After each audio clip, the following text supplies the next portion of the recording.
이번 시간에는 수능 특강 9페이지 주자학 나오는 부분 공부할게요.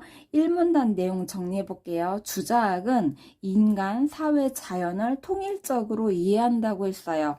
통일적으로 이해하고 도리와 물리를 같게 하나로 본다고 했어요. 이 말은 뭐냐면 상강오륜 도리적 인간 사회의 운영 원리 이런 것들을 자연적인 것으로 바라봤다는 뜻이에요.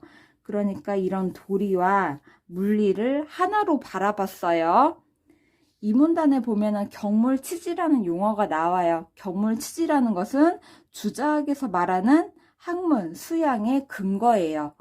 여기서 물을 분석을 해볼게요. 물은 사라고 같다고 했어요. 사와 같다. 그래서 물리와 사리가 같다고 했어요.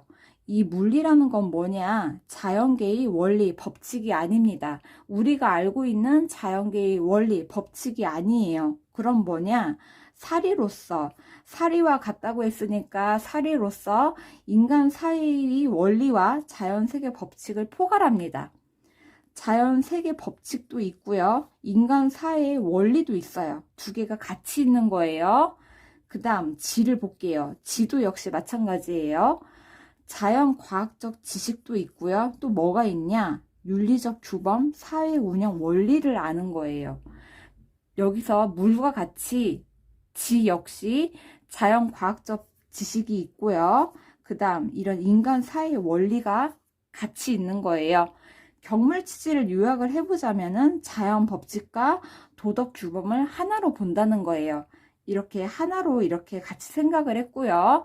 물리와 인간 도리를 통일적으로 파악했어요. 분리하지 않고 이렇게 같이 통일적으로 생각을 했다.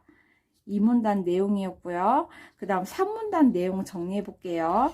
주자학의 한계가 있습니다. 뭐냐면 인간 사회의 원리와 자연 법칙을 하나로 통일된 것으로 바라보았죠.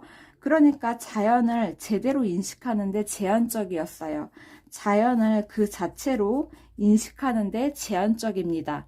이거에 대한 해결 방법은 뭐냐면 도리로부터 물리를 해방시켜야 돼요. 물리를 해방시켜야 되고 자연학의 자립화가 선행이 돼야 됩니다.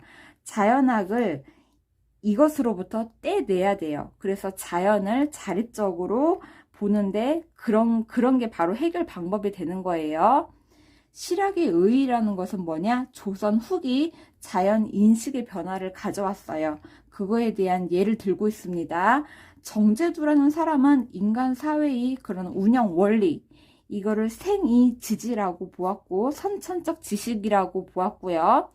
자연 법칙은 학이지지, 후천적 지식이라고 해서 두 가지를 구분했어요. 인간 사회의 운영 원리와 자연 법칙을 구분을 했습니다. 그 다음 이익은 어떻겠냐? 자연을 인간 사회와 관계없이 내재적 법칙을 가진 것으로 보았어요. 자연은 이런 원리, 도리와 관계없이 그 자체로 내재적 법칙을 갖고 있다. 이것은 자연학의 자립화와 관련이 있는 거죠. 자연 자체가 이렇게 내재적 법칙을 갖고 있더라. 그 다음 정약용 실학자죠. 이 사람은 자연 세계와 인간 사이를 분리했어요. 그 주자학은 통일된 것으로 보았다면 정약용은 분리했고요. 인간학과 자연학을 구분했습니다. 그러니까 자연학이 이제 자립화가 되는 거예요. 그래서 물리는 우리가 알고 있는 물리, 자연물의 속성, 기술의 원리, 자연 법칙을 뜻하게 된 거예요. 이런 실학자들의 그런 역할이 나와 있고요. 그래서 실학으로 인해서 자연에 대한 인식 변화가 일어났어요. 어떻게 일어났냐? 전통적 자연관의 구도가 해체되었어요. 전통적 자연관은 아까 뭐라고 했어요? 자연 법칙을 인간 사이의 원리와 통일된 것으로 바라봤어요. 자연 법칙에는 항상 이게 같이 있었어요.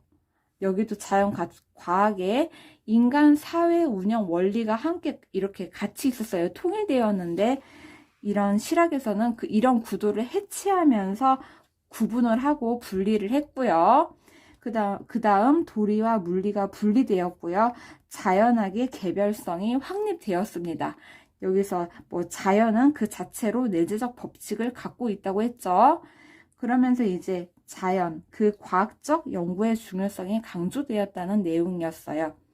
그래서 자연관에 있어서 주자학과 실학의 차이가 뚜렷하게 드러났었어요. 주자학은 통일된 것으로 바라봤다면 실학은 분리되고 구분된 것으로 바라보았어요. 여기까지 정리할게요.